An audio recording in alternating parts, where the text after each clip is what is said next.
Vamos a ver la división de la pelvis verdadera, pelvis superior.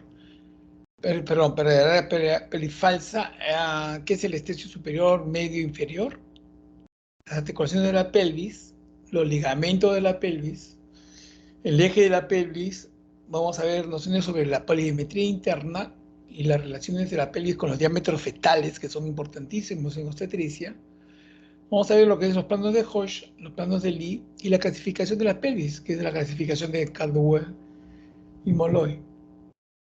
Al término de esta clase, ustedes van a adquirir la competencia de saber precisar los componentes de la pelvis, sus accidentes óseos y divisiones, referentes a lo importante en la obstetricia, identificar los estrechos de la pelvis con sus respectivos diámetros, describir las articulaciones que participan en la pelvis y los medios de unión, y diferenciar entre pelvis mayor y pelvis menor, y definir sus contenidos, así como describir el eje de la pelvis, que es el canal del parto, y conocer los tipos de pelvis y sus diferencias.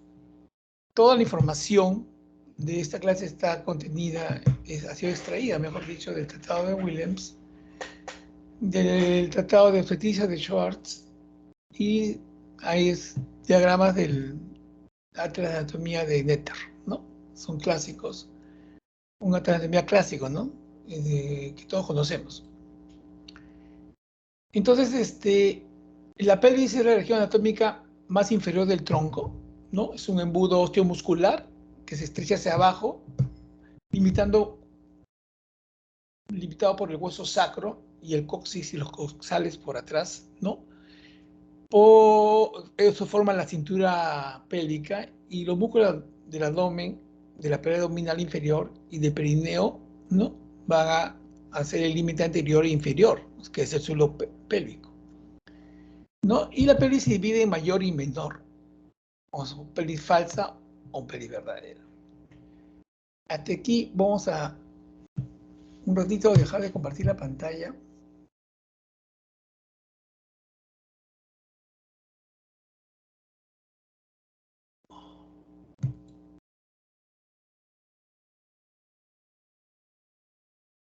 Espérense.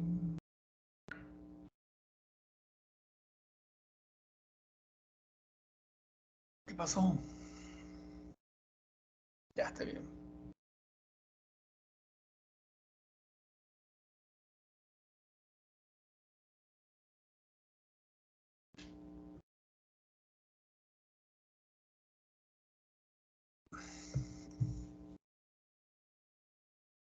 Mi cámara está encendida, ¿se ve? Se le ve a usted, doctor, pero no se ve la pantalla. No, no quiero ver la pantalla, quiero que se me vea a mí, pero yo también quiero ver a mí, no me veo. Ah, no, sí se ve su cámara prendida. Pero quiero ver, o sea, cómo se me ve, o sea, no sé por qué yo no me veo. Han cambiado esta... Antes no tenía estos problemas, ¿no? Pero es un segundito.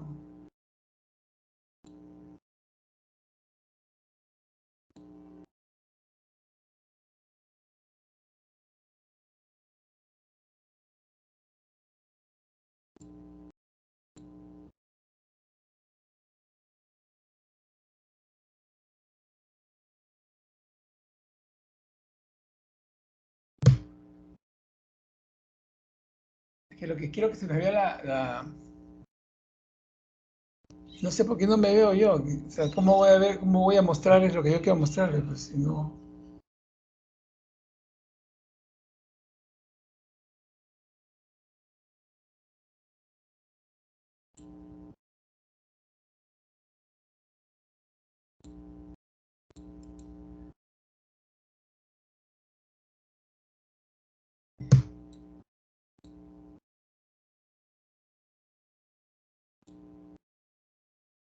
Aparezco con mi invitado, no podía entrar, no sé, se me ha...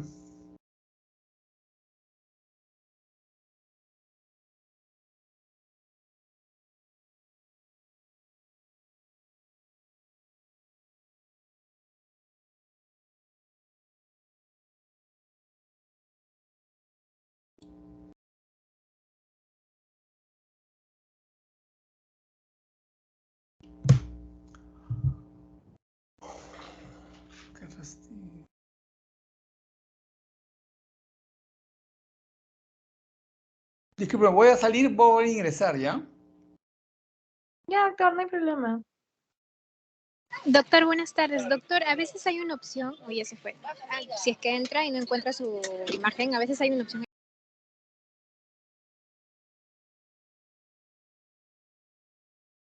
Alicia, está silenciado. Ah, sí, me he silenciado, creo. No, te quería decir si el doctor vuelve a preguntar y no le aparece la cámara. A veces hay una opción en la región inferior derecha. Doctor, buenas tardes. A veces hay Buenas tardes. una opción en la región inferior derecha donde la cámara está oculta, por eso no la puede ver de repente. Ahora sí me ven, ¿no? ¿Me ven? Sí, doctor, se le ve. Ya. Quiero que me vean. Ven la pelvis. Ahora sí me veo yo, pues. Esta es una pelvis. ¿Se ve la pelvis claramente? Sí, doctor. Bueno, esta es la pelvis, una pelvis femenina, ¿verdad? Que la conoce muy bien Lisette, Catherine y el chico, ¿cómo se llama? Albeniz. Albeniz. No me, un poco complicado. Bien, esta es la pelvis femenina, ¿no? Esta pelvis constituye la parte más inferior del cuerpo, es como un embudo, ¿no? Tiene una parte ósea conformada por el hueso locoxal, ¿no? Por el sacro, ¿no? Y el coxis, ¿no? El coxal tiene el isquion, el ilion y el pubis. Isquion, este es el ilion y este es el pubis. ¿Ok? Aquí está para atrás, viéndolo de atrás, el sacro y el coxis al final. No, acá se ha perdido. Y bueno, la pelvis verdadera de la línea inominada, que es esta línea es la línea inominada. Hacia abajo es la pelvis verdadera, la pelvis falsa es hacia arriba. ¿Ok? Es verdadera porque contiene los órganos genitales internos y la porción terminal del aparato digestivo y del aparato urinario, ¿no? Por eso es verdadera. Por encima de la línea inominada está la pelvis falsa, están las fosas ilíacas. ¿Ok? Ya. Acá adelante, por detrás, es parte ósea lo que limita la pelvis. Por acá adelante va a ser la pared abdominal inferior. Y de acá abajo va a estar lo que se llama el piso pélvico, ¿no? Esto va a ser el perineo y va a ser el piso pélvico. Y lo que dentro de este se encuentra el diafragma urogenital. Entonces, y acá adentro están los órganos. En obstetricia esto es muy importante, la pelvis, porque finalmente va a determinar, ¿no? Como vía del parto, qué niño sale o no sale vía vaginal.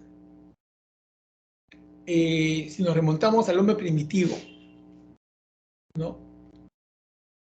¿Tenía más fácil, o sea, más facilidad para nacer que el hombre actual? Sí, sí lo tenía. Al igual que sucede con los animales. En animales no existe la cesárea, ¿no? Y niños crías se pueden atrapar en los animales, puede ocurrir, pero no es lo frecuente. En el hombre se ha vuelto frecuente, o sea, en relación a los animales frecuente, ¿no? Pero aún sigue siendo la posibilidad del parto vaginal mucho mayor el parto eutóxico que el parto distóxico, ¿no? Estamos hablando más allá pues del 90%. Entonces estamos 95%. Pero ¿qué ha hecho que la evolución del hombre se complique más la vía del nacimiento? O sea, el nacimiento por la vía vaginal. Que los animales solos, nadie los atiende y solo los bebés salen. No, es la evolución del cerebro.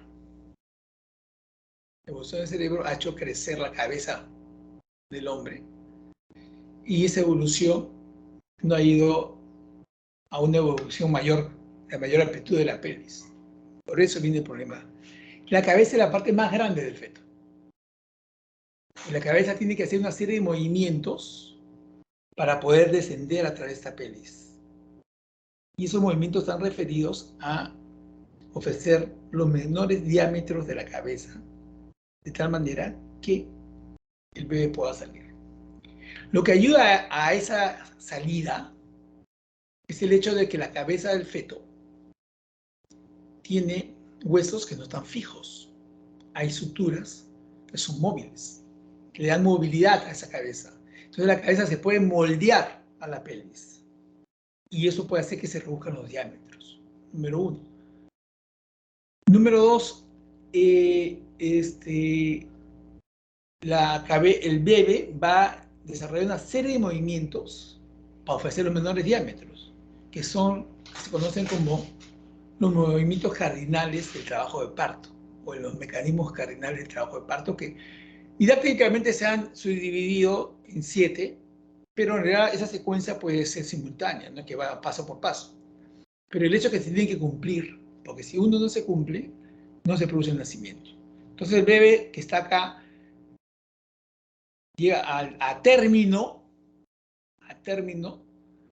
las primigestas, 70%, ya llegan encajadas. Ustedes ya saben que es encajamiento, ¿no? O sea, la cabeza ya ingresa a la pelvis. Y 30% de las primigestas llegan a término con la cabeza fuera de pelvis.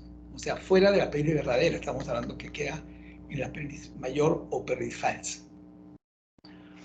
Ok. Al revés, en las multigestas, la mayoría, 70%, llega fuera de pelvis, ¿no? Y solo 30 llegan encajadas. ¿Ok? Entonces, primero tiene que haber un descenso de la cabeza. Luego viene el encajamiento. Luego del encajamiento viene una flexión, una rotación interna de la cabeza, una flexión. Luego viene una extensión externa, una rotación externa y la salida. Eso lo van a ver en el mecanismo de trabajo de parto, en el trabajo de parto. Pero tienen que hacer esos 7 movimientos para que se logre finalmente el nacimiento del bebé. Pero eso va a estar supeditado a que el contenido, ¿no?, sea proporcional a esta pelvis. Porque esta pelvis puede ser ginecoide adecuada. Hay 4 tipos de pelvis: ginecoide, antropoide, platipeloide y androide.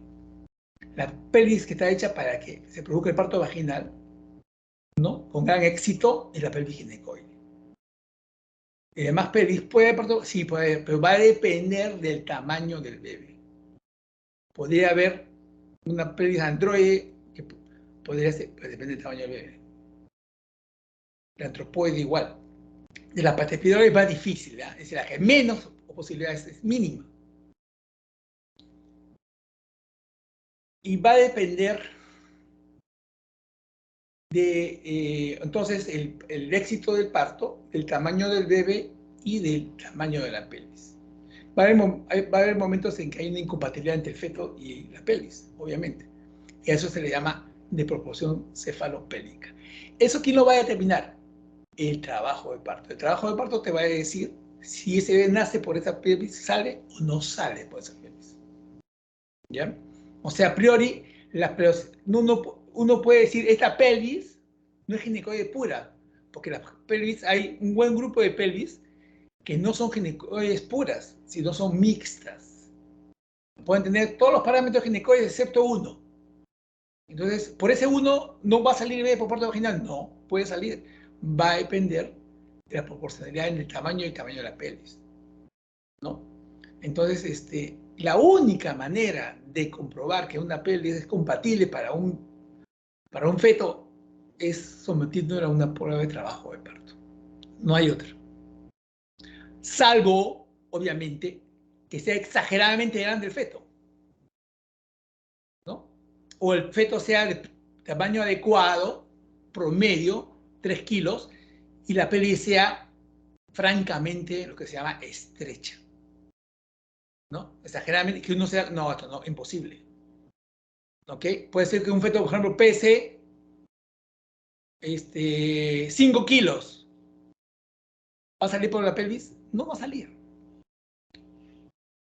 Un feto tremendamente grande.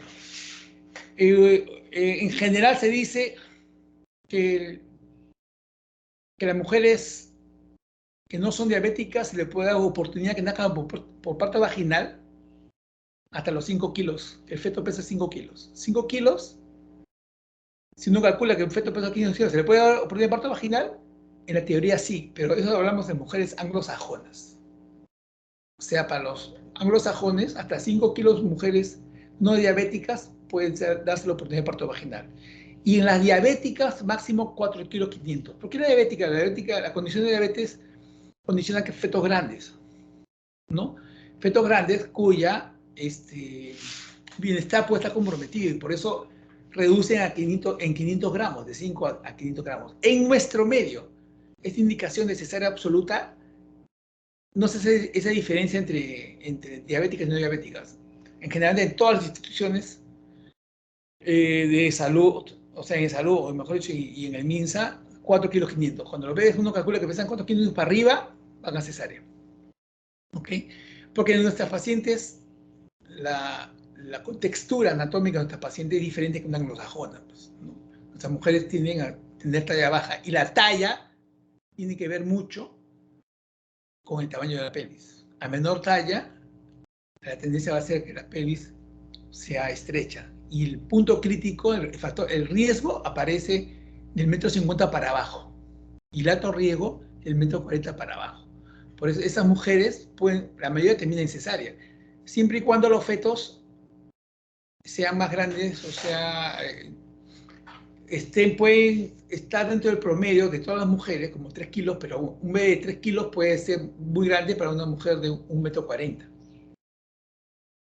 Pero la naturaleza es tan sabia que parece que el tamaño del feto se maneja genéticamente y tiende el feto a ser del tamaño de la madre. De tal manera que cuando la madre es bajita, una madre de 1,40 m, y su pareja es un hombre de 1,80 m, exagerando, el feto tiene el tamaño de la madre y no del padre. Ya después, cuando nazca, ya puede tender genéticamente al tamaño del padre, pero dentro del útero el tamaño lo maneja la madre, o sea, la naturaleza es sabia. ¿Ya? Y esto se ha comprobado con investigaciones hechas con caballos de raza grande como el Chase Horse, cruzándolo con ponis, que son razas pequeñas, ¿no? Cuando la hembra pony, ¿no?, es cruzada con un Chase Horse macho, claro que por inseminación artificial, ¿no?, obviamente, el potro tiene el tamaño del pony. Y cuando el Chase Horse es la hembra, la yegua, y el macho es un pony, el caballo, el potro, tiene el tamaño de la madre Chase Horse grande, ¿no? Entonces, todas esas bemoles existen y hay que considerarlas al momento, o sea, a rajatabla no podemos decir, ya a mí es 1,40 m, usted va a ser cesárea, porque no sabemos cuándo va a ser el bebé. De repente, en esa mujer, el bebé al término pesa 2 kilos 300. No que tenga retardo de crecimiento, sino que es un retardo, se le dice retardo de crecimiento de tipo constitucional a la genética de la madre. ¿Ok? Para terminar con esta pelvis y pasar al desarrollo del tema, para que se me entienda mejor, hay maneras de medir la proporción de la pelvis y los tamaños de la pelvis. En la pelvis, o sea, su tamaño, como no es totalmente simétrica, va a generar una serie de diámetros. ¿Ok? Entonces, tenemos el estrecho superior, que es la entrada de la pelvis, ¿ok? La entrada. El estrecho medio y el estrecho inferior, que es la salida de la pelvis, ¿no? Entonces, en el estrecho superior, el diámetro más importante, o lo más importante sería, desde el punto de vista anatómico, es el conjugado diagonal, porque los conjugados diagonales son diferentes. hay un transverso, hay un diámetro transverso, uno antero-posterior y dos conjugados diagonales, derecho e izquierdo. Un dato importante es que el conjugado diagonal izquierdo tiene 0.5 centímetros más que el conjugado diagonal derecho. Y eso se refleja en el hecho de que el feto por el lado derecho tiene un poquito más de dificultad para descender en la pelvis. Y por eso cuando ustedes vayan a ver los embarazos de 41 semanas, que antes se le llamaba en vías de prolongarse de 41 semanas, y ahora se les llama embarazo a término tardío, esos embarazos tienden a ser posición derecha a los fetos. ¿Ok? O sea, ese medio sentido, que parece mentira, le da más dificultad al feto para descender en la pelvis. Es todo importante en relación al diámetro diagonal, ¿no? Diagonal derecho frente al diagonal izquierdo. ¿Ya? El transverso es un diámetro amplio de 12 centímetros, pero en los anteros posteriores, anatómicamente, el más importante es el conjugado obstétrico porque es el más estrecho. ¿Ok? Pero no se puede medir. El conjugado obstétrico, vamos a ver a dónde va.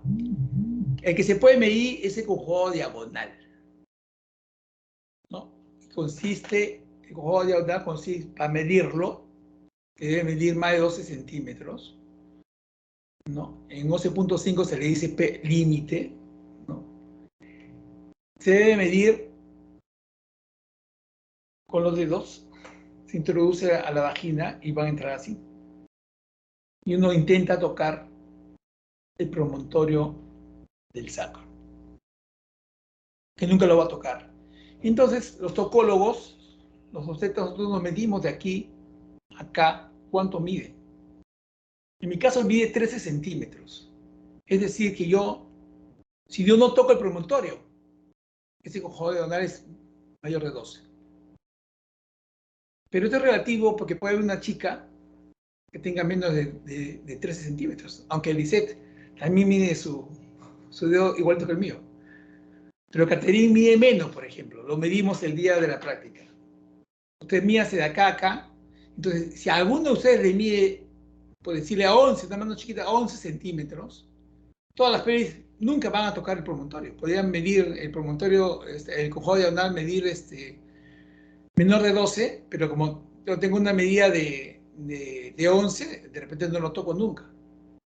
Entonces deben saber medir. Entonces, le dije que las chicas, como a manos chiquitas, que la distancia de la caca sea menor de 12 centímetros, las mujeres, como tienen esa mano va a ser chica, podría ingresar a la vagina este tercer dedo, el pulgar. Y la medición, medirse de dónde a dónde va 13, de aquí, y marcarlo. De repente va hasta la intersección de la articulación de la falange con el carpo, el metacarpo, el carpo. Entonces, uno marca ahí y cuando hace el tacto vaginal, si es chica, puede meter, cuando es pequeña va a poder meter el dedo índice.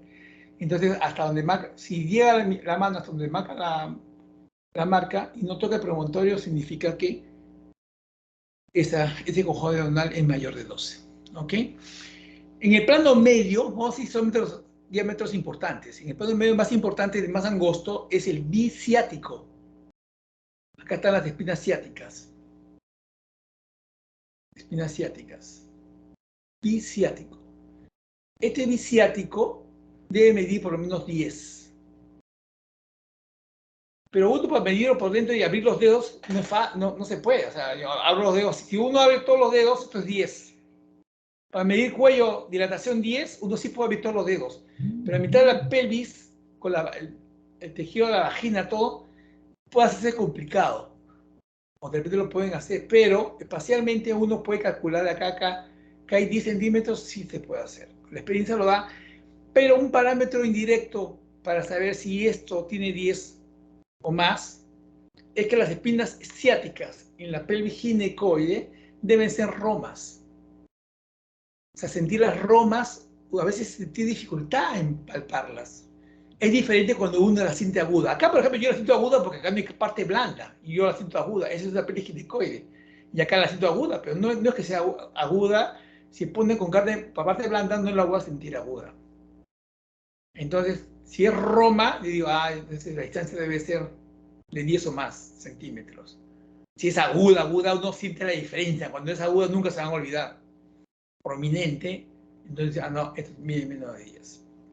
¿Esto impide el parto vaginal? No, va a depender de cuánto pesa el bebé, el tamaño del bebé.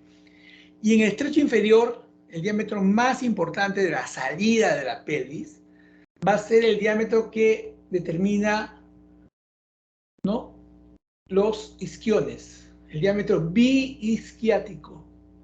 Biisquiático. Y este diámetro se mide con el puño. Entonces el puño entra, como ustedes han visto que cuando examinan el tracto vaginal, para valorar pelvis, el último movimiento que se hace es formar puño y meter el puño dentro de las tuberculosas isquiáticas. Entonces el mío también lo he medido, el puño, y mide, todos nos medimos el puño, ¿no? Y el mío mide 8 centímetros. Entonces si mi puño entra, ¿no?, este diámetro que debe medir por lo menos 11 centímetros de isquiático, por efecto de la carne, las partes blandas, se considera que debe medir, incluyendo la carne, por lo menos 8 centímetros. Y será 3 centímetros de carne. Entonces, si mi puño mide 8 y yo entra exactamente, o sea, mide 8, o sea, mide 11, está bien. Ahora, si mi puño entra y baila entre los isquiones, entonces mide más de 11 centímetros. Es un buen diámetro isquiático de salida de la pelvis, ¿ya? Entonces, las mujeres también deben medirse el puño, ¿no?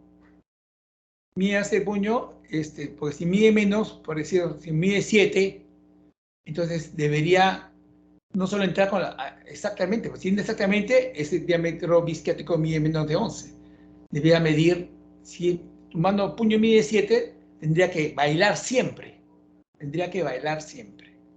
Por ejemplo, yo cuando meto el puño y entra, bacán. Pero a veces yo meto mi puño y choca con las tuberosidades. Entonces ese isquiático es menor de 11. ¿La pelvis es imposible el parto vaginal? No, no es imposible. Va a depender del tamaño del feto.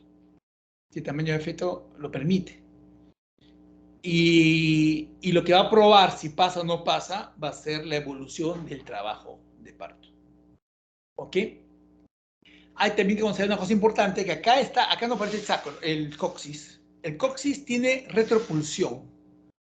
O sea, el coxis es un huesito que está acá y el hueso va para atrás.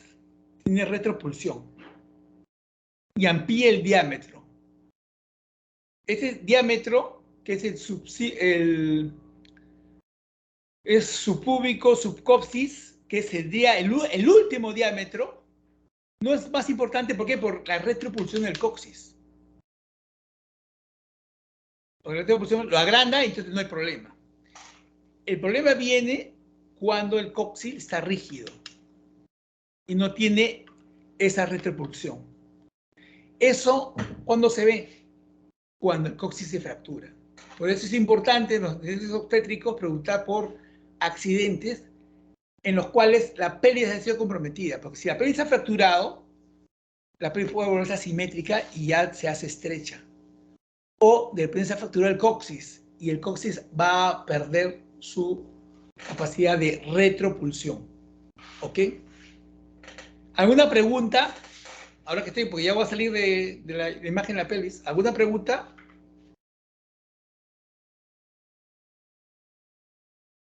El tacto vaginal, para resumir, es cuando uno hace un tacto vaginal, debe describir el cuello uterino. Consistencia y posición. El cuello es posterior, intermedio o anterior. La consistencia es blanda, intermedia, dura. La dilatación del cuello. La incorporación del cuello y borramiento. La altura de presentación. Si las membranas están íntegras o no están íntegras. Y la variedad de posición de la cabeza fetal. que eso lo vamos a ver en mi clase de distocias de presentación. Y luego valorar la pelvis. La pelvis valorar conjugado diagonal. Esto es peribetín trena. Conjugado diagonal. Concavidad del sacro. O sea, el sacro con los dedos, uno hace así. Debe sentirlo cóncavo, no plano. Uno debe ver una exostosis, un abultamiento. Debe ser cóncavo. Luego, que las espinas ciáticas sean romas. Romas, tocarlas y que sean romas. No agudas y prominentes, sino romas. Luego, calcular el ángulo subpúbico, este ángulo de acá. Este ángulo, uno ha entrado los dedos así y al entrar los dedos entran con facilidad. Pero a veces uno siente que te ajustan los dedos y sospecha como que está ajustado. Entonces lo que tienen que hacer acá es dibujar el ángulo siguiendo las ramas del pubis. Se hace con los dedos así, tú formas el ángulo. El ángulo debe ser mayor de 90 grados, porque normalmente el ángulo mide 110, 120, o sea, tiene que ser... Hay límites, o sea, pues mide 100, entonces sí puede ser, ¿no? O sea, no está en el ideal, pero debe ser mayor de 90. Ya, porque puede llegar a 110, 120. La otra manera es poniendo así, tocando las ramas del pubis, ¿no? Así. Y formar el ángulo y ver cuánto mide el ángulo. ¿Ok? El otro parámetro es el diámetro isquiático, con el puño. Y por último, hay que ver cómo son las paredes de la pelvis. Las paredes de la pelvis deben ser paralelas, así. Ustedes ven esta pelvis, las paredes son paralelas. O sea, no se ve, no se expresa muy bien, pero en las pelvis, las paredes son paralelas. No deben ser convergentes. No deben ser así. Mejor así. Deben ser así. No deben ser así. Y no deben ser divergentes. No paralelas. Esos son los parámetros. Conjugado diagonal. Concavidad del sacro. Espinas ciáticas. Ángulo subpúbico. Diámetro isquiático. Paredes. En algunas sedes, en algunas escuelas, consideran, hay un ligamento que es el sacro ciático, que va del rafe medio del sacro, a la espina ciática. Se le llama ese ligamento y se le dice la longitud sacrociática. Por si acaso se lo digo porque después van a escucharlo. Y la miden. Longitud sacrociática mayor de 3 centímetros. Entonces es una buena longitud, ¿no? Hasta 2.5, menos de 5 se considera que está angosta. Es un parámetro que también lo usan para perimetría interna. No lo usan en toda... en Home Laminar no usamos nunca, hemos usado la longitud sacrociática. ¿Alguna pregunta? No sean tímidos, pregunten, ¿ah? ¿No hay preguntas? Doctor, Sí. una consulta. Cuando usted hablaba de la reproducción, esa es la que sucede cuando desciende la cabeza del feto, ¿no? ¿Cómo? Repíteme la pregunta. Sí, cuando usted estuvo mencionando acerca de la retroposición que hay, Ya. entiendo que eso sucede cuando desciende la cabeza del feto, que el Claro, la premonitorio retropulsión ya se es para va la salida, en ya. La retropulsión se produce ya cuando el feto va a cruzar el estrecho inferior, ya va a salir. ¿Ya? Eso ya cuando el bebé está coronando, ya es la salida, ya. El papel de la retropulsión del coxis se va a ver cuando el feto ya esté en +3, cefálico +3. Eso lo vamos a ver ahorita en los planos del Lee. ¿Ok? ¿Ya? Ahí se va a ver la importancia de la retropulsión. Que el coxis vaya para atrás. ¿Alguna otra pregunta?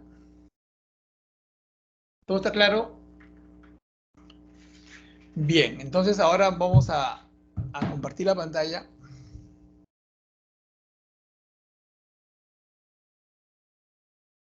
Y vamos a seguir. Ya creo que está más claro, más fácil para comprenderlo, ¿verdad? Sí, sí, doctor, más claro, gracias. ¿No? Yo supongo que me he tomado buen tiempo. Mira, me he tomado buen tiempo. Me he tomado como 35 minutos para que se entienda se entienda mejor lo que viene a continuación. ¿Se ve en pantalla? Sí, doctor. Ya, ahora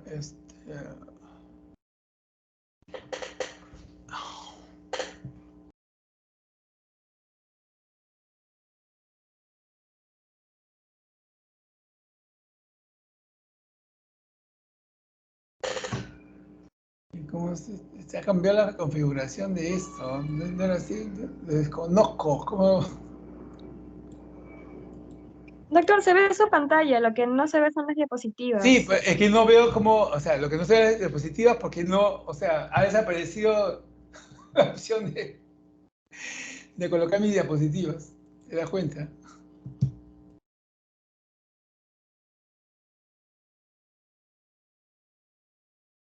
Tiene que dejar de compartir y volver a compartir. Bueno, Sí, doctor, porque estaba compartiendo solamente el Teams. sí.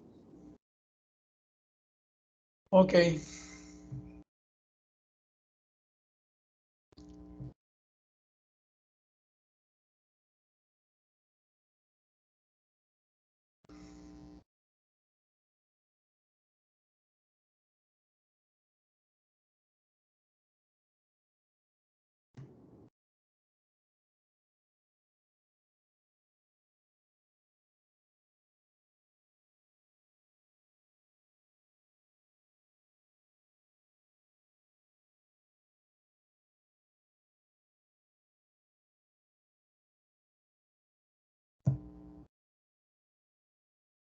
De todos, así no.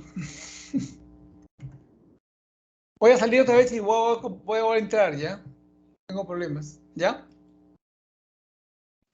Ya, doctor.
¿Está en pantalla?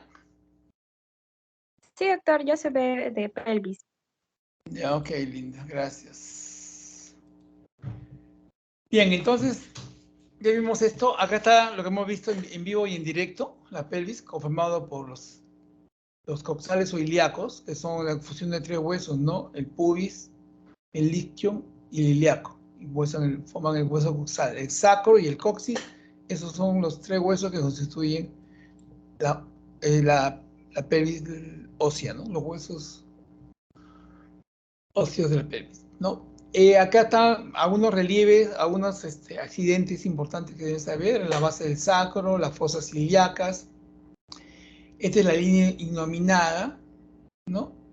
La sínfisis de pubis, esta es muy importante en obstetricia, la sínfisis de pubis, ¿no? Está unida por los pubis por un cartílago que va a tener el efecto de la relaxina que se produce en el embarazo y lo va a ablandar y va a hacer que la pelvis se ensanche, ¿no?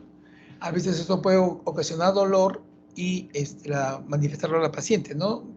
Sobre todo cuando hay una asimetría en las extremidades, el dolor sea mayor porque se inestabiliza la pelvis, ¿no? Aquí está el isquion, aquí está el pubis, el hueso púbico, ¿no?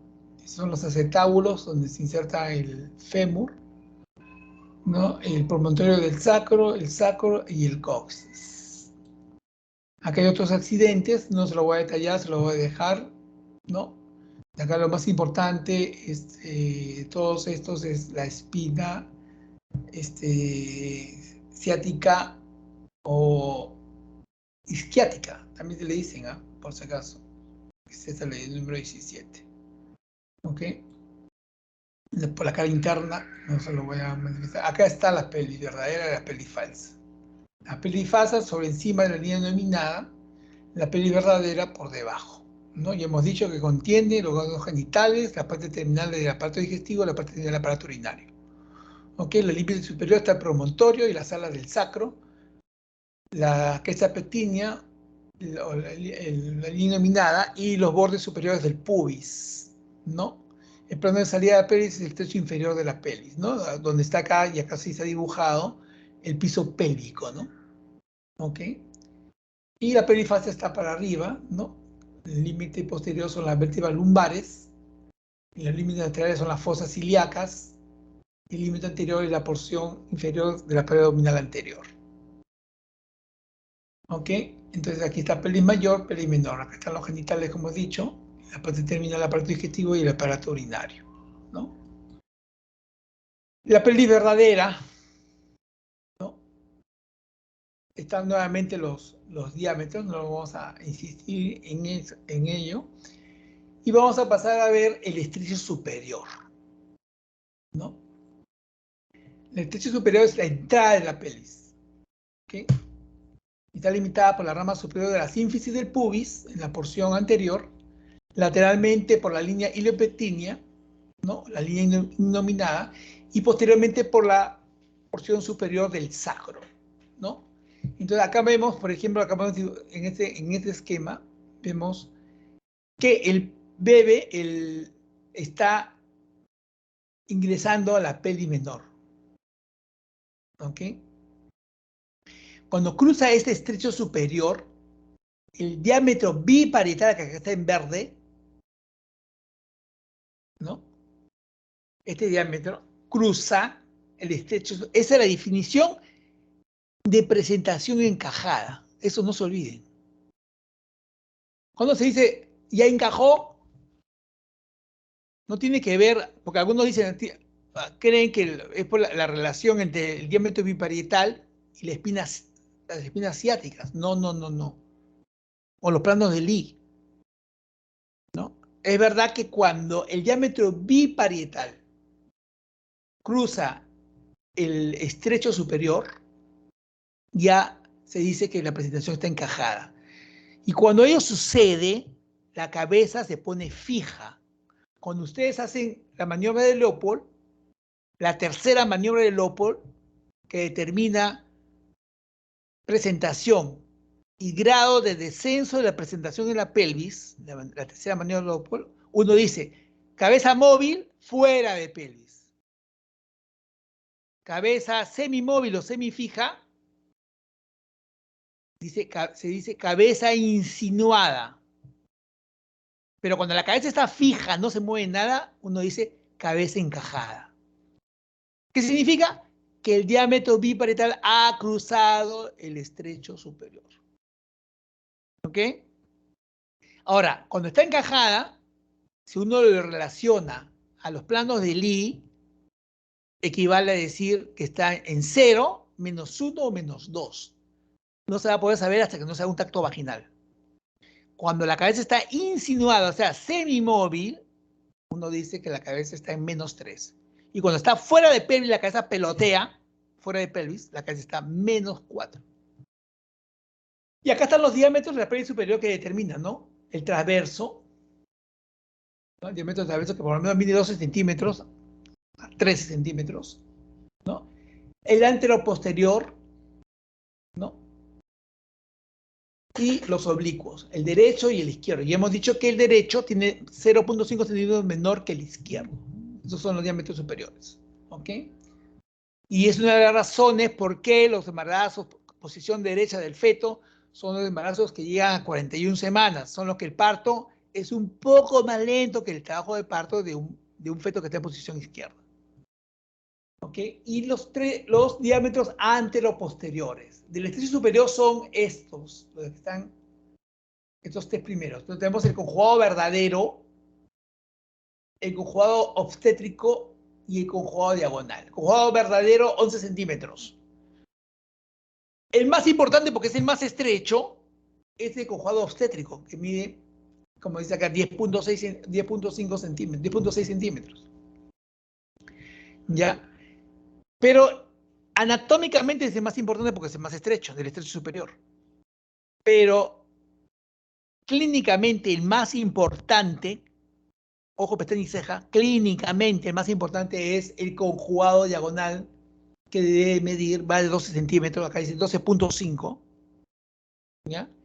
¿Por qué es más importante clínicamente? Porque se puede medir con la mano. ¿Okay? El conjugado diagonal.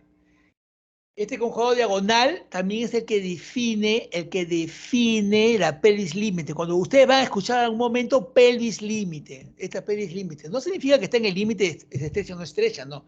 Pelvis límite significa con un conjugado diagonal de 11.5. Que uno calcula que es 11.5, está en el límite, ese es el pelvis límite. ¿Ok? Los demás diámetros tienen que ver con el estrecho inferior, ¿no? Y el estrecho medio. Acá tenemos la parte media de la pelvis, que está limitada por la parte inferior de la sínfisis del pubis y las espinas ciáticas. Las espinas ciáticas, ¿no? Y la parte inferior de la sínfisis del pubis. Entonces acá hay 3 diámetros, ¿no? Pero el diámetro más importante que ustedes deben tener en cuenta, tenemos el anterior posterior, que es el subpubis AS4, 11.5, que hemos dicho está acá. Perdón.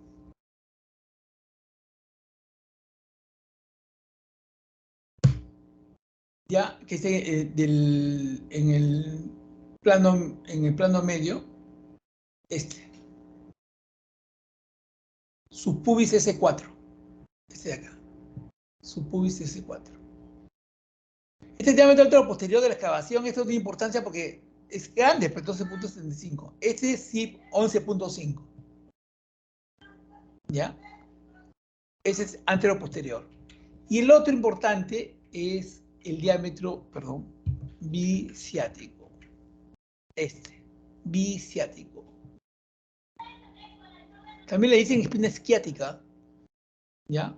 Entonces sería el diámetro biciático. Pero ahí confunde porque el diámetro que determinan las tuberosidades es el diámetro biisquiático. Pues acá, acá el diámetro bien llamado obstétricamente es biciático.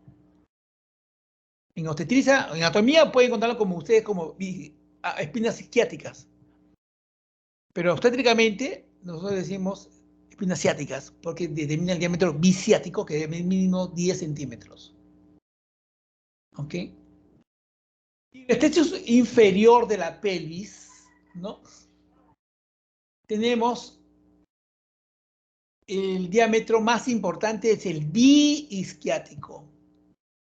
Biisquiático. ¿No? Que ese diámetro biisquiático mide por lo menos 11 centímetros. Puede medir 11.5 o más. La cuestión es mínimo 11. Pero considerando las partes blandas, el diámetro biisquiático debe medir por lo menos 8 centímetros. 8 o más. ¿Ok? Y bueno, también acá en este estrecho inferior están estos diámetros de la parte inferior, perdón, acá, este de acá. Aquí hay un diámetro fijo, que es el diámetro anteroposterior del estrecho, que mide 11.5, que es el diámetro subsacro subpúbico. Subsacro, o sea, terminando el sacro, por debajo del sacro, a nivel del pubis, del coxis, por debajo del sacro, va al borde inferior del pubis. Pues dice subsacro subpubis, 11.5, que es un diámetro fijo. Entonces, aparentemente este es el más estrecho, pero acá hay uno que es el subcoxis subpúbico, este. Entonces, este se equipara a este por la retropulsión de la pelvis. Siendo más angosto, se equipara por la retropulsión del coxis. Si fuera fija el coxis, entonces ahí estaríamos en problemas porque no se va a quedar en lo que mide. ¿Ok? ¿Alguna pregunta hasta acá? Este diámetro subcópsis subpúbico sin retropulsión mide 9 centímetros. Con la retropulsión va a 11. ¿Ya? ¿Alguna pregunta? Ya, avanzo. Tenemos las articulaciones importantes porque estas articulaciones van a permitir darle movilidad a la pelvis se ensanche, pero también pueden terminar dolores, ¿no? Y va a depender de la simetría, generalmente los dolores están en función a la simetría de las extremidades. Si hay una pequeña simetría al momento del embarazo, como estas articulaciones se reblandecen, entonces, sobre todo por la acción de la relaxina en la sínfisis del pubis, entonces puede haber desequilibrios, desbalances y producir dolor. Y a veces son intensos y necesitan medicina física y rehabilitación, ¿no? Por la sacroileitis o la pulvalgia, ¿no? Entonces, una articulación importante es la articulación sacroiliaca, ¿no? Entonces, que es una diartroamfiartrosis. ¿Por qué? Porque son superficies articulares que están recubiertas por un fibrocartílago, ¿no? Y esa es una de las articulaciones importantes. Luego tenemos la articulación sacroiliaca que tiene ligamentos, ¿no? El ligamento anterior, el sacroiliaco anterior y el sacroiliaco posterior, ¿no? El anterior, que va de la cara anterior del sacro, la fosa de la fosa ilíaca, a la línea nominada, ¿no? A las espinas ciáticas, a la espina ciática mayor. Y por atrás, el ligamento sacroiliaco posterior, que tiene 4 fascículos superficiales, también es otro ligamento importante propio de la pelvis. Luego tenemos los ligamentos a distancia, ¿no? Que es el ligamento iliolumbar, que va de la apófisis transversal, ¿no? L5 a la cresta ilíaca. Tenemos el ligamento sacrociático mayor, o sacrotuberoso, que es lo mismo, que va de la espina ilíaca posterior superior a la espina ilíaca posterior inferior, a la cara externa del sacro, a la tuberosidad isquiática, al repliegue falciforme sobre la rama isquiopúbica, ¿no? Ese sería el ligamento sacrociático mayor. Y luego tenemos el ligamento sacrociático menor o sacroespinoso. Ese es el que determina la longitud sacrociática, que les he dicho, ¿no? Que ustedes van, sobre todo los de San Bartolomé. En San Bartolomé, si algún día van para algo San Bartolomé, alguien decide hacer obstetricia y hace ginecología obstetricia y hace la residencia en San Bartolomé, van a ver que ahí ellos religiosamente utilizan la medición de la longitud sacrociática, ¿no? Que es el ligamento sacrociático, que es un cordón, o sea, tendón fuerte, genera un arco que va de la espina ciática al rafe medio del sacro, ¿no? Ese es el ligamento sacrociático. Es importante anatómicamente, por ejemplo, ¿por qué es importante? Y lo mencionamos, este ligamento. Ustedes hacen el tacto vaginal y ustedes van a sentir, van a la espina y van a sentir ese ligamento, lo sienten, ¿ya? Y es un punto de referencia, un parámetro de referencia para hacer lo que en obstetricia se utiliza, es el bloqueo pudendo. Porque el bloqueo pudendo significa inyectar silocaína en el pudendo, y el pudendo va por detrás de ese ligamento a nivel de la espina ciática. Entonces, uno toca la espina ciática, siente el ligamento, punza, perfora el ligamento y vas a llegar al territorio donde está discurriendo el nervio pudendo. Y da una buena analgesia. Cuando esto lo bloqueas, hace lo que se llama el bloqueo pudendo, lo haces con 10 centímetros cúbicos de silocaína. En realidad no entran los 10 porque entran más o menos, o sea, depende de cómo lo hagas también, porque se hace intravaginalmente o se hace a través del glúteo. Y a veces van a tener oportunidad de verlo, si no ahora, cuando hagan el internado, ¿no? Da buena analgesia, sobre todo es importante para quitar el dolor en el pulsivo, por ejemplo, y por eso se hace por fuera, por el glúteo, ¿no? O para hacer la episorrafia, da mucho mejor analgesia que aplicar la silocaína directamente a la episiotomía, ¿no? Luego tenemos la articulación de la pelvis, también tenemos la sínfisis del pubis, ¿no? Esta articulación cartilaginosa que une las dos ramas del pubis, ¿no? Y la derecha y la izquierda, ¿no? Y está cubierta por tejido adiposo, ¿no? Y constituye lo que por encima, ¿no? Lo que es el monte de Venus, está cubierto por vello, ¿no? Es anterior a la vejiga urinaria y superior a los genitales externos, en las mujeres sobre la vulva, ¿no? Y la relaxina, este dato importante, la relaxina, lo repito creo que por tercera o cuarta vez ya, la relaxina suaviza el cartílago, lo flexibiliza, ¿no? Y hace que, o sea, que los huesos pélvicos tengan una cierta movilidad, ¿no? Que es importante a la hora del trabajo de parto. ¿Ok? Este es la articulación que cuando no se hacía la cesárea, ¿no? Digamos hace 100 años, ya digamos hace 120 años, no se hacía la cesárea. Entonces, ¿qué pasaba cuando había un atrapamiento de feto? Digamos una distocia de hombros. En la distocia de hombros, una de las maniobras que se hacía era cortar esta, esta articulación. Se cortaba así. Obviamente se abría la pelvis y lograbas extraer el feto, pero es una maniobra que trae complicaciones tremendas, pues. ¿Ok? Aún ahora ya no se hace, obviamente, ¿no? Ahora, lo que es, bueno, en el peor de los casos hay que aplicar, yo voy a ver en histosia de hombros, la maniobra de Sabanelli y retornar al feto a la cavidad y sacarlo por cesárea. Obviamente que van a ser el feto bastante comprometido cuando se presenta esa situación, ¿no? Un resumen sobre los ligamentos. El sacrociático son los ligamentos más fuertes del cuerpo, fortalecen la circulación sacroiliaca. Los sacroespinosos o sacrociáticos menores son del sacro de la espina ciática, cierran el agujero sacrociático y forman el foramen ciático mayor. Estos forámenes, que se constituyen, son importantes porque son estructuras que van a permitir el pasaje de estructuras importantes, ¿no? De arterias, venas, nervios. Luego tenemos los ligamentos sacrotuberosos, que unen el sacro con la tuberosidad isquiática para formar el agujero ciático menor.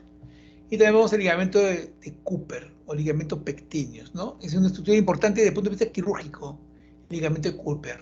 Porque con esto se corrige, en el ligamento de Cooper es donde se liga, donde se ponen los puntos para corregir las hernias. El ligamento de Cooper, por ejemplo, no es una aplicación, ¿no? El ligamento ilopectíneo, condensación facial en la cara posterior de la rama superior del pubis, en dirección posterolateral a lo largo del borde de la pelvis menor. Se inserta en la cresta pectínea, importante como punto de apoyo en la reparación quirúrgica de las hernias inguinales. El ligamento de Cooper es una fusión del tendón del músculo pectíneo, del ligamento de Givernadt, de las fases transversales, del ligamento de Coles, del ligamento de Henle y del tendón conjunto. Todo eso forma el ligamento de Cooper. ¿Okay? Ya que tenemos las escotaduras, ciática mayor, ciática menor, ¿no? Mayor, los límites del ilíaco, la articulación sacroiliaca, el sacro y el ligamento sacrociático menor. Y la escotaduría ciática menor, los límites del isquión, el ligamento sacrociático mayor y menor. Por la escotaduría ciática mayor, atraviesa el músculo piramidal, vasos y nervios glúteos superiores, nervio ciático mayor y menor, vasos isquiáticos y nervios pudendos internos. Pues la escotaduría ciática menor pasan a los músculos obturador interno y los vasos y nervios pudendos internos. Por eso es importante estas escotaduras. ¿Ok? Este es el eje de la pelvis. Es una línea imaginaria que va a unir los puntos centrales de los diámetros anteros posteriores de la pelvis mayor y menor. O sea, va a unir los puntos centrales de los diámetros de la pelvis. ¿No? Los diámetros antero-posteriores. Y van a determinar el trayecto que sigue la cabeza fetal en el trabajo de parto, ¿no? Esa es la famosa curva de Krauss. La curva de Krauss. Entonces el feto, cuando les he dicho, tiene 7 movimientos cardinales, ¿no? Desciende la cabeza, encaja, hay una flexión interna, una rotación interna, una extensión, acá está en extensión ya la salida, extensión, rotación externa, rota la cabeza y extracción. Esos movimientos el feto los hace solo. Y la gran mayoría de los partos se producen solos. Por eso ustedes han escuchado decir, lo atendió el policía, lo atendió el bombero, lo atendió el taxista. No lo atendió nada, lo recibió. ¿No? Porque los movimientos el bebé los hace solo y sale. El problema es cuando hay una distocia, algo está mal. Entonces ahí los movimientos uno tiene que hacerlos, buscar hacerlos o tratar de corregir el problema, ¿no? Y esos son los partos complicados, pero esos partos, pues esos menos del 5%. ¿No? El 95% de los niños nacen sin problemas. Esto es para darles una idea de la importancia de los diámetros fetales en relación a la pelvis, ¿no? El BBD ofrece, como les dije, los menores diámetros. La actitud universal del feto, ¿cuál es? La actitud de flexión. No, la actitud universal fetal es la flexión. Entonces, como está flexionado, lo que ofrece, la cabeza está bien flexionada, lo que ofrece es el vértex, ¿no? El occipucio. Entonces, cuando ofrece el vértex del occipucio, lo que está ofreciendo es este diámetro, ¿no? El diámetro suboccipito bregmático, suboccipito va al occipital, bregmático porque va al bregma. Mide 9.5, es el más pequeño. Por eso si ofrece 9.5, hemos hablado todos los diámetros que hemos hablado, el más pequeño que hemos hablado, ¿cuánto es? De 10. El biciático. Por eso es que el feto puede pasar por el canal vaginal. Y acá hay que considerar que el feto, la cabeza se moldea, o sea, los huesos son, y se puede montar uno sobre otro. Por eso es que es posible el parto vaginal. Claro que si hay dificultad en la ovulación del hombre, se hay dificultad por el crecimiento del cerebro. ¿Ya? Pero si el feto no flexiona, vienen lo que son las deflexiones, entonces puede ofrecer la frente. Entonces ofrece no el occipucio, sino el sincipucio. Y cuando ofrece el sincipucio, ¿qué diámetro ofrece? El occipito frontal. 12 centímetros no va a pasar. Si se flexiona más, no. Perdón, no ofrece, es una frente, es el sincipucio. Si se flexiona más, ofrece la frente. Corrijo. La primera flexión, primer grado, lo que ofrece el bebé es el sincipucio. ¿Ya? Y el diámetro que ofrece es el occipito frontal.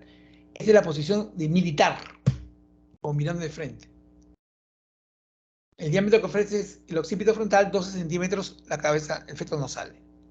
Si se sigue flexionando, ofrece la frente. El parámetro es la nariz. El parámetro de referencia es la nariz. Acá en la sincipital, el parámetro de referencia es la fontanela mayor. En cambio, el vértex de occipucio, el parámetro de referencia es la fontanela menor, ¿no? En esta deflexión de frente, 13.5, mira el diámetro que ofrece, no va a salir. Si se sigue flexionando, ya ofrece la cara, y ofrece ese diámetro, segmento bregmático, que mide 9.5, igual que el suboccipito bregmático, 9.5. Este sí puede salir, pero una variedad.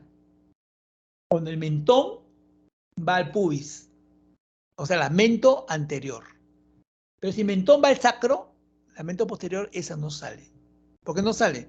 Cuando va el mentón al pubis, ¿no? La cabeza, la frente se desliza por el sacro. Pero cuando el mentón va al sacro, la cabeza se topa con el pubis y no sale. ¿Ok? Eso lo vamos a ver en distosia de presentación. ¿Ya? Acá va a mostrarle las fontanelas la fontanela mayor y menor y la sutura, ¿no? La sutura, una de las más importantes es la sutura sagital. Esa se monta una sobre otra los huesos, ¿no? Y los huesos pueden estar vis a vis en el trabajo de parto, o se pueden montar, pasa la contracción y desaparece la montadura, ¿no? Y eso es bueno. Pero cuando la montadura persiste, aún pasando la contracción, ese es una sospecha para desproporción fetopélvica o cefalopélvica, ¿ok? Tenemos las fontanelas que hay que saber reconocerlas porque las fontanelas van a determinar la variedad. Y esta fontanela menor o fontanela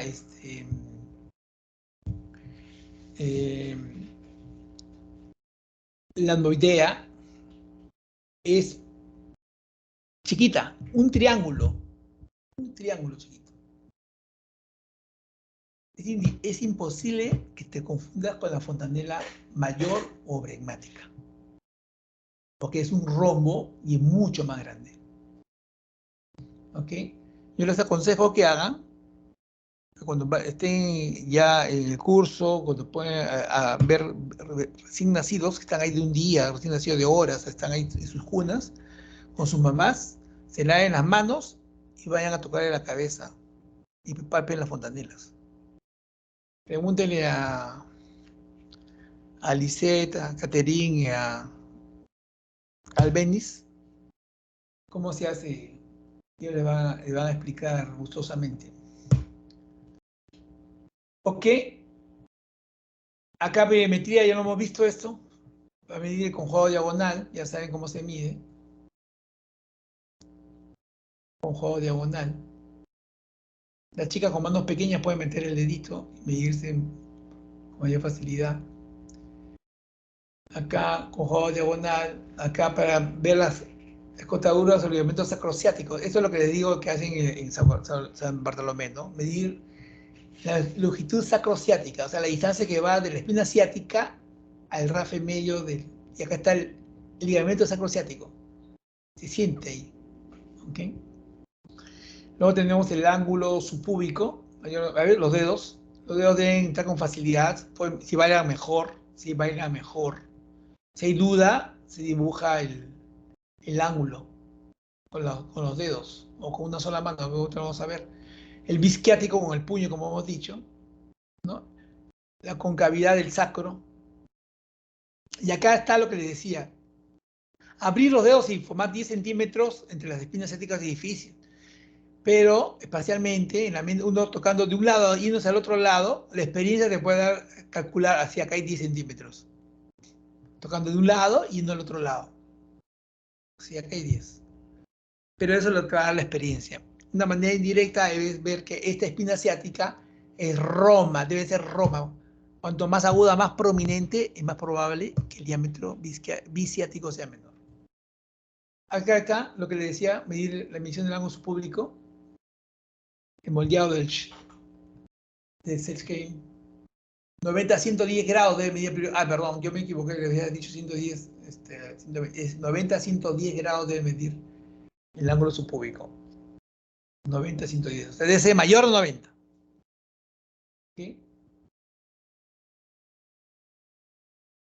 Y acá están los planos paralelos de Hoche, que ya no se usa, ¿ya? Pero hay que mencionarlo como cultura médica.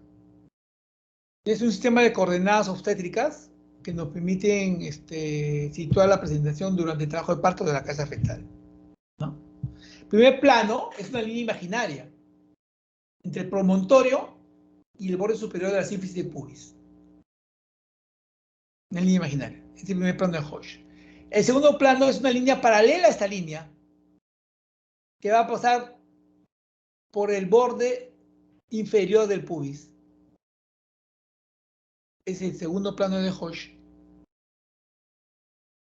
Y la tercera va a ser otra línea paralela a la segunda y a la primera, ¿no?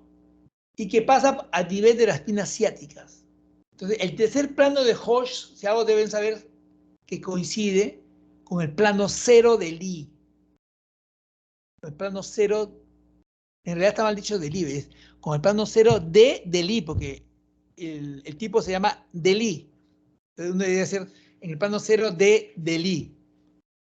¿Ya? Y el cuarto plano es una cuarta línea paralela a las tres primeras, ¿no? Que pasa por la punta del coxis, ¿no? Y es la salida de la pelvis. Y acá comparé con los planos de Lee, que es un sistema como las coordenadas cartesianas, ¿no? Y que el punto 0, el plano 0, coincide con las piernas ciáticas, y para arriba va números negativos, -1, -2, -3, -4. Y para abajo, +1, +2, +3. ¿Ya? Yo les he dicho a sus compañeros, a mi grupo que tocamos este tema con Caterín,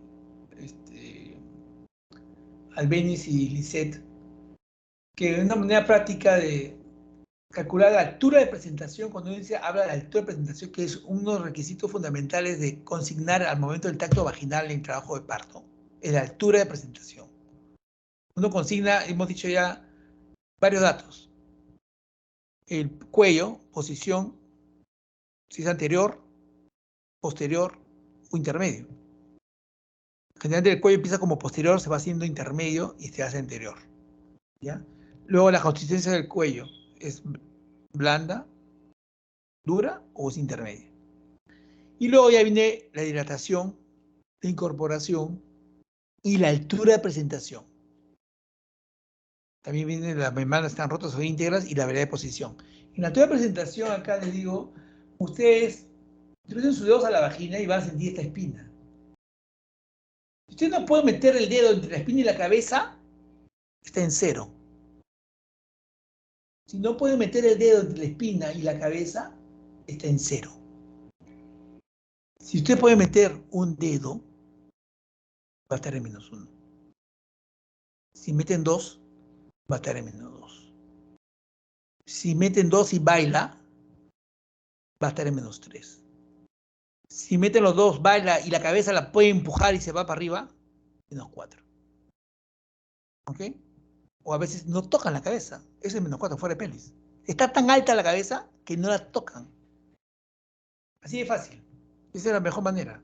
¿Ya? Una cosa práctica. No puedes meter el dedo entre la cabeza y 0. Mete un dedo, -1. Dos dedos, -2. Dos dedos y hay espacio, -3. Dos dedos y la cabeza se regresa. Se va para arriba. -4 o no alcanza la cabeza, fuera de pelvis, ¿no? Y para abajo, +1, es que ustedes ya no alcanzan a tocar la espina. Quieren entrar y sienten la cabeza primero, pues. Sienten la cabeza primero, esto es +1. +2, la van a sentir mucho más abajo, pero ¿cuál es el parámetro de referencia mejor para +2? O sea, si ustedes abren la vagina y ven la cabeza, es +2.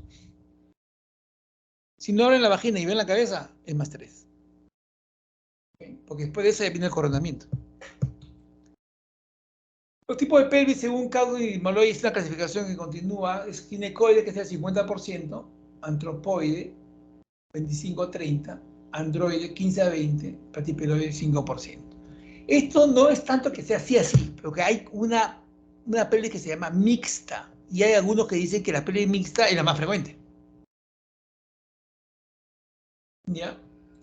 Entonces, acá están las características de la pelvis. Estas son las características de la pelvis. Tenemos la ginecoide, androide, antropoide y platipeloide. La casi imposible para el parto vaginal es la platipeloide. Casi, pero, o sea, va a depender del tamaño del bebé, pero es la que menos posibilidades te da para el parto vaginal. La que te da casi 100% de posibilidad de parto vaginal es la ginecoide. De ahí baja la androide, la antropoide, perdón, y después la androide. Vamos a ver acá, ahí están los parámetros. Y acá, como les digo, acá vienen los intermedios de estas pelis. Acá hay una variedad de pelis mixtas que pueden tener parámetros ginecoides mayormente todos y un parámetro androide, por ejemplo. ¿No? Entonces va a depender, el parto es imposible, no se sabe, vamos a ver si sale o no sale ese producto. Va a depender del tamaño del bebé, básicamente. ¿Ok? Entonces, pero acá hay un dato importante. Vean cómo son las paredes de la pelvis. La ginecoide, las paredes son paralelas. Entonces, la antropoide también es paralela. Por eso es que le sigue en posibilidades de que el parto sea vaginal. Es mucho menos, ¿ah? Pero tiene posibilidades. En cambio, a mí el androide, o sea, cuando los parámetros son más de hombre, de varón, las paredes son convergentes. O sea, el bebé puede entrar a la pelvis, pero no puede salir. A diferencia de la platipeloide. La platipeloide es divergente a la pelvis. Entonces, acá la cabeza no entra a la pelvis, el bebé se queda fuera de pelvis. Podría salir, pero no puede entrar. ¿Ok? Por eso que le da casi imposibilidad, casi 100%. La posibilidad de parto vaginal en la platipeloide es 0.5 a 1%, es nada. Y va a depender de efectos que sean pequeños. ¿Ok? Esta maniobra mensuradora de Pinar, se los digo, es una aplicación clínica, a la anatomía. Es para medir si la pelvis que yo tengo frente a mí, ¿no? Es compatible, o sea, es posible que el feto pueda descender por esa pelvis, cuando está fuera de pelvis. Entonces, la maniobra va a consistir en tratar de impulsar la cabeza fetal en la pelvis. Está fuera de pelvis, vamos a ver si entra. O sea, vamos a ver si se logra introducir. Si se logra introducir, entonces quiere decir que la pelvis es compatible porque ha logrado pasar el test superior. Por lo menos ha pasado el test superior. Porque a veces viene el asunto que el feto, la mujer con multigesta, llega a término con presentación fuera de pelvis. La gran mayoría con presentación fuera de pelvis. Pero no significa que no van a entrar, solo que van a entrar a la pelvis a veces en pleno trabajo de parto. O sea, arrancan el trabajo de parto fuera de pelvis y con el trabajo de parto entran. Entonces, en esas pacientes que están a término, uno dice, ¿entra o no entra? A ver, vamos a meterlo. Y esta maniobra mensual de Pinar, lo que hacían era meter al bebé, intentar meterlo, ¿no? Si entraba. Y si entraba, obviamente, si era compatible el estrés superior, por lo menos. ¿Ya? Entonces, la prueba de trabajo de parto va a determinar la proporcionalidad fetopélvica, la evolución de este, ¿no?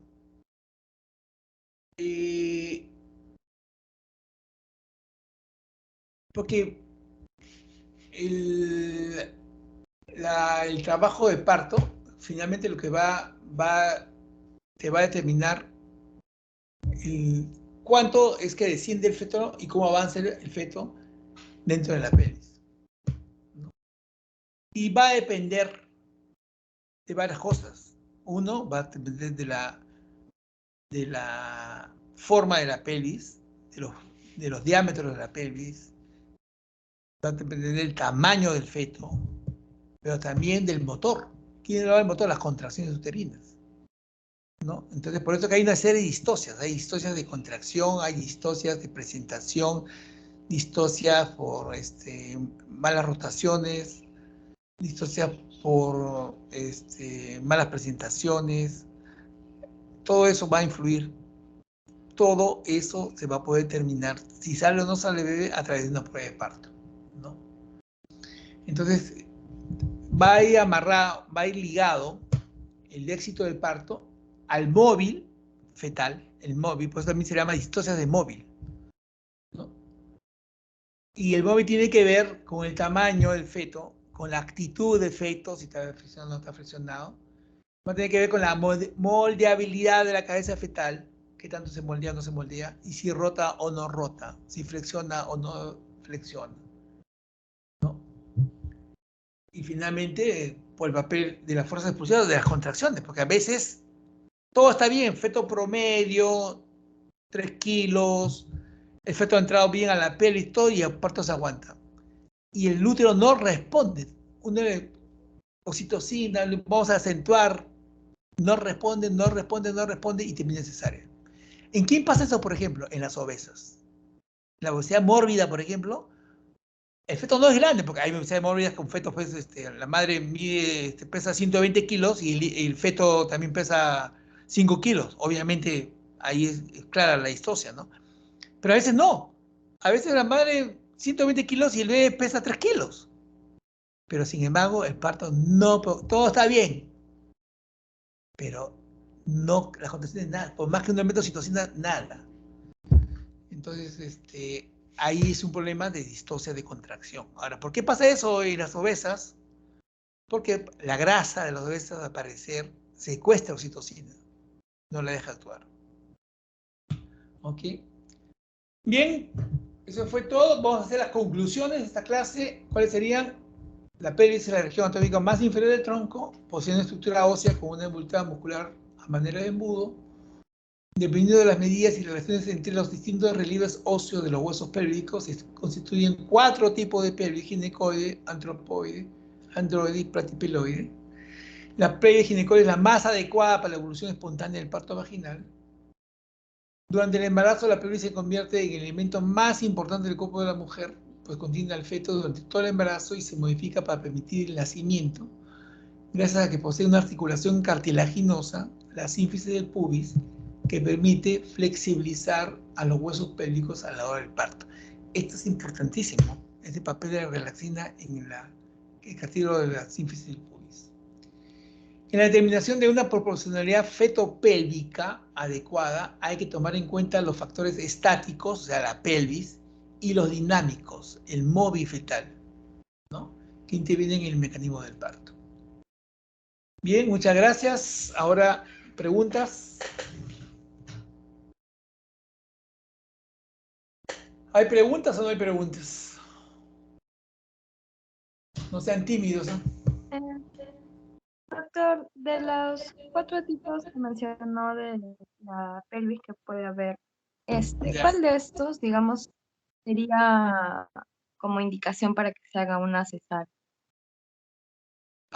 Una indicación absoluta. Mire, la pelvis, o sea, generalmente, o sea, una pelvis platipeloide, por decirlo, la platipeloide y la androide del hombre, con fetos promedios de 3 kilos no van a salir. Van a cesárea. Con fetos promedios, ¿ah?, estamos hablando. La androide va a depender del tamaño del feto. ¿Ya? Ahora, la antropoide, perdón, la antropoide va a depender del tamaño del feto. La androide y la platipeloide también podría depender del tamaño del feto, pero tendrían que ser fetos muy pequeños, ¿no? Entonces, ahora, como les digo, el trabajo de parto va a determinar la evolución del trabajo de parto, si se le da la oportunidad de parto vaginal o no. Lo que debo decir es que la mayoría de las pelis, o sea, puras, es la ginecoide, 50%, ¿no? La mayor frecuencia. Pero después no se olviden de las pelis mixtas, ¿no? Entonces, hay una pelis que es mixta, que tiene todos los parámetros son ginecoides, uno es androide o platipeloide o antropoide, ¿no? Y esas son las que también va a depender de varias cosas. La única manera de estar seguro que no sale es la evolución del trabajo de parto. Obviamente eso es teórico, porque en la práctica muchos médicos perciben que la pelvis tiene un parámetro no adecuado y van a la cesárea. Sobre todo en la práctica privada, olvídate, van a la cesárea. Tal vez en el ministerio y en salud, incluso en salud, porque ya a veces la gente ya no quiere correr riesgos y si no, mejor lo operamos y se acabó el asunto, ¿no? Entonces, pero esos son los casos menos. Ahora es exagerado. Una mala conducta es hablar de pelvis estrecha, ¿no? Porque eso operó cesárea por pelvis estrecha, ¿no? Entonces, el diagnóstico debía ser, se operó por desproporción cefalopélica, porque se demostró que el feto no salía. Porque se lo metió por el trabajo de parto y el parto se obstruyó, se aguantó, no avanza, ya. Hay un partograma que ustedes van a aprender en el curso, y ese partograma tiene dos curvas, una curva de alerta y una curva de acción. Entre la curva de alerta y la curva de acción hay un tiempo de 4 horas. De tal manera que cuando yo grafico mi curva actual, mi curva de mi paciente, esa curva debe estar dentro, entre la curva de alerta y la curva de acción. La curva de alerta no, la curva real de mi paciente no debe alcanzar a la curva de acción, menos cruzarla. Si la cruza, quiere decir que no va a salir. Debería cesárea. La diferencia entre la curva de alerta y la curva de acción son 4 horas. 4 horas, o sea, y está en función a la dilatación. La dilatación va a decir, o sea, si se detiene la dilatación 4 horas, estás en el límite. Si suma 4 horas, significa que alcanzó la curva de acción y la cruzó y no va a salir. Entonces tienes que actuar. Por eso se llama curva de acción. Lo que se tiene que hacer es evitar que la curva que yo estoy elaborando en mi paciente se acerque a la curva de alerta. Entonces tengo que analizar por qué no avanza la dilatación. Entonces, si yo implemento todo lo que tengo que hacer y no avanza, quiere decir que debo ir a cesárea. Eso es lo que me dice el partograma. Por eso es importante hacer partogramas. ¿Ya? El partograma debe ir pegado a la curva de alerta, ¿no? Paralelo. Pero no irse hacia la otra curva que está a 4 horas de diferencia. Ustedes ya van a ver cuando hagan el partograma, debe haber un seminario o una práctica o pregunten cómo es un partograma. Esta próxima semana, según yo sé que es teórico el cronograma de las prácticas, exactamente no va a ser como dice ahí, o sea, hoy toca esto y vamos a hacer eso, porque si no hay pacientes, ¿qué vas a ver? Pero sí hay temas que se pueden ver sin pacientes, por ejemplo, manejar un partograma sí se puede hacer. Sí se puede hacer. Esta semana toca partograma, creo que en esos días, jueves está programado, entonces deben aprovechar para preguntar cómo se maneja un partograma. No es nada de otro mundo. El partograma que utilizamos ahora es de la OMS, que es con curva de alerta y curva de acción. ¿Ya?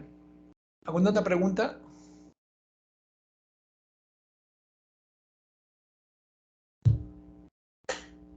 ¿Nada más? Parece que no, doctor. Bien, chicos, entonces les agradezco la atención y será hasta la próxima clase, que es mañana. Mañana tenemos una clase sobre distosia de presentación a las 6 de la tarde, ¿no? Así quedamos con la delegada, ¿no? Sí, sí, doctor, porque me comentó que no podía realizarla el día jueves. Sí, no puedo hacer el jueves. Mañana a las 6 de la tarde vamos a hacer un recorrido de lo que estamos haciendo ahora y vamos a ver por qué es que los bebés no nacen, ¿no? ¿Ok? Bueno, ha sido un placer. Espero que sepan mucho más de lo que sabían antes de esta clase. Será hasta mañana. Sí, doctor, muchas gracias por la clase esta mañana. A ustedes, por su paciencia.